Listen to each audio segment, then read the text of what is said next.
Hi, welcome back to Unsightly Opinions. If you're new here, I'm Tamara, and today we're going to talk about accessible hobbies.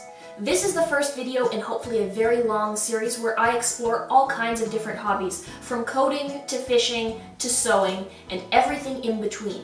So if you have a hobby that you're not sure how to adapt because you're blind or low vision, or you're just curious and you'd like to have me try something out, please leave a comment down below. Let me know what you'd like to see next, and we'll get around to everything.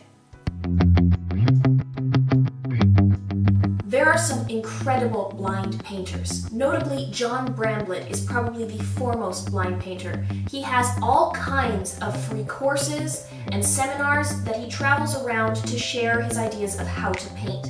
He uses a variety of mediums and raised lines on his portraits to create all kinds of beautiful photos. I did reach out to him to see what he uses to create his raised lines for his background for his painting, but I have not heard back, so there might be an update to this video coming soon. Today, we're going to start with acrylic pour art. Acrylic pour art is a little bit more flexible than your standard type of painting because it's a little more abstract. You can play with whatever colors you like, and it gets a little messy, so it can be fun. Now, I'm using dollar store items today because I'm exploring this for the first time, and I don't think that you should need a really large budget to be able to enjoy a hobby. Nor do I think it needs to necessarily look good, but we're gonna attempt to do that all the same. I've got my hair tied back, I've got my gloves on, we are ready to roll. If you would like to follow along with this tutorial with me, what you are going to need is a baking tray to catch all of the drips of the paint, some kind of protective sheeting. I'm using recycling bags, you can use garbage bags or large plastic sheets of any kind, a canvas, paints. I got mine from the dollar store. Notably, you are definitely going to need white and then whatever other colors you choose. Popsicle sticks, small plastic containers from which to mix your paint in, a larger plastic container which is going to be your pour area, and I'm going to also have a small dish of water with a couple of drops of dish soap in it. There are a couple other things. I am using gloves, and I will be using a small medicine dropper to bring the water into my paint for mixing because I'm not very good at pouring, but you don't need that. That's entirely up to you. So what I have in front of me is plastic sheeting down on my table. I have my baking tray, and I have my canvas inside my baking tray. You don't necessarily need a baking tray, just something to catch the paint drips so it doesn't get out of control. Now we're going to start by putting out our little plastic cups, and we're going to mix our paints. I'm going to start with the white paint, and I'm going to put it in the far left cup here. You're going to need a fair bit of paint, so don't be afraid to put a lot in your containers. Now I'm going to take my water with a couple of drops of dish soap and add that into my white paint to make it extra flowy. So I'm just adding a couple of mils at a time here, and then we're just going to check the consistency. I'm going to mix it with a popsicle stick. And you want to be careful when you're mixing that you're not introducing air bubbles into the paint, unless you'd like a lot of circle shapes in your paint. That's not what I'm going for today, so that's not what I'm doing. So I'm just stirring round and round in circles instead of folding it like you would with dough. And that still feels fairly thick to me when I'm trying to pull it out, so I'm going to add more water in. I've added about 5 mils into my little container. I'm going to leave my popsicle stick just to the left, so if I need to use it for mixing again, I can do so, and I'm going to just wipe my hands off. Now we're going to start by mixing our colors that we want to use for this paint pour. I've picked 6 colors, and I don't need anybody to tell me what colors they are because I have them all Braille labeled. So what I have here, and I can't read the Braille through my gloves, but what I have is a black, a gray, silver, purple and gold multichrome, blue and green multichrome, and a sky blue. Here I am adding each one of my paints to a separate plastic container. I am then going back in and adding water to each one so they feel runny but not watery. I use separate popsicle sticks for each color so that I don't blend my paint colors together too soon. Then I stirred my paint water solution in circular motions to create a cohesive mixture. If it felt too thick, I added more water. If it felt too runny, I added more paint. If you're unsure if you have air bubbles in your paint water mixture, you can gently tap the container on the counter to force the air bubbles to the surface where they will pop. Now that I have my 6 colors of paint mixed with the water soap mixture, I'm going to start by prepping my canvas. Using one hand to pour the paint and the other as a guide to know my location on the canvas, I tried to put a puddle of white paint in each of the 4 corners and along the edges. I then went back to spread the paint with a fresh popsicle stick to make sure I had good coverage along the edges. Most people use paint knives, but I don't feel this is a necessary tool to achieve what is required. This process helps the paint flow and achieve maximum coverage when we add the colored paint to the canvas in a moment. So now we're going to prepare our cup. I'm just using a large measuring cup here. So we're going to start by putting a little bit of what's left of our white into the cup. And this is just to help it start flowing. Then we're going to add many, many layers of each color. So we're going to add just a little bit of each one into our cup. Then we're going to move to the next color and we're going to cycle through.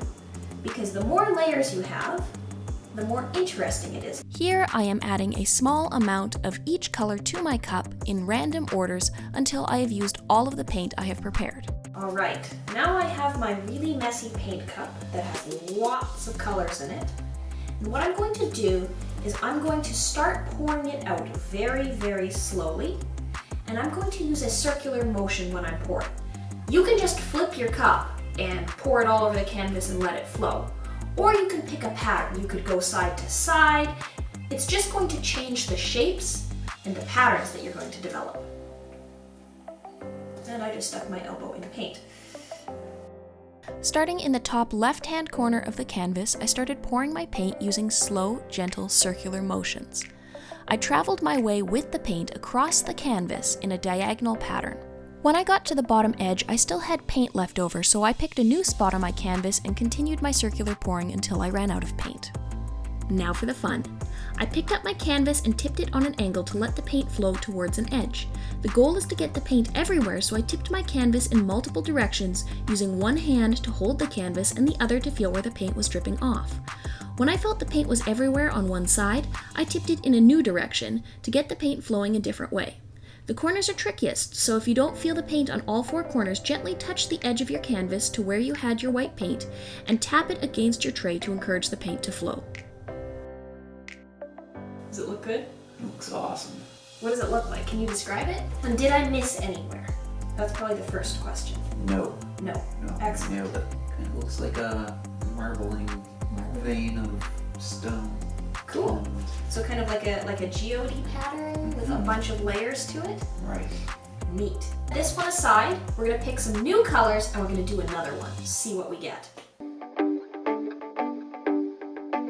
Alright, so we are on to our second canvas. I have chosen 6 entirely new colors. After cleaning up and wiping up, I put a fresh canvas down and we now have white, the same as our previous one that we're going to use around the edges, gold, a multi-chrome, which is green shifting to yellow, a leaf green, a bright yellow, dark brown, and a tan.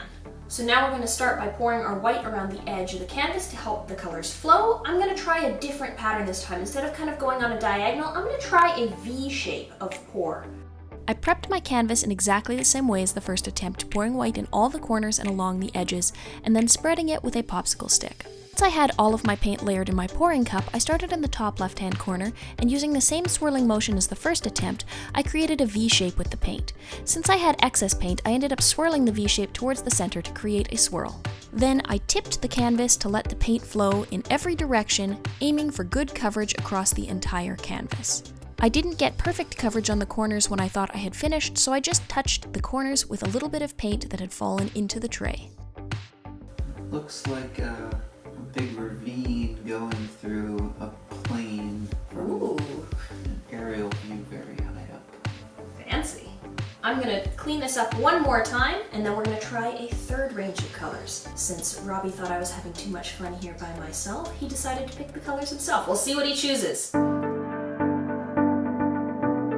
So we now have our third canvas prepped. You thought I was having too much fun by myself and you wanted to give it a go, right? That's the truth. Okay, so why don't you tell these folks what colors you've chosen? White. That's our standard, yeah. Brushed silver. Okay. Regular old black. Okay. Plum. Blue flash. So a little bit of iridescent blue to maybe pink. And finally, aqua. You know what's about to happen. We prepped our paints, layered them in the cup, prepped our canvas, and then poured them across the canvas. You know, I didn't realize until right now, this palette is very 90s. Oh, is it? It's like the worst part of 90s. Oh so, no. What do I do with this? You pour it in any pattern or design that you want. You can go from one end to the other. You can do it in little circles. You can do just like flip it straight upside down, whatever you feel. Da Vinci's The Mona Lisa. No. Oh gosh. Just go very delicately, like yonder so. You have to describe to us what you're doing. A circle and an S and a swirl. And there's a lot of black in here. Didn't know that. Now it kind of looks like a word bubble. Now it's just basically a splot. Mm-hmm. And do you want to get the rest of the paint out, or do you think you got enough out of there? Oh, I'm sure there's plenty in there. And now you tip it any way you'd like it. Alright, here we go. Are you wearing gloves? No, I'm not. Okay, then you just tell me where to tip it, because it's going to be a disaster. I like disasters. Okay. All right, good luck. Here we go.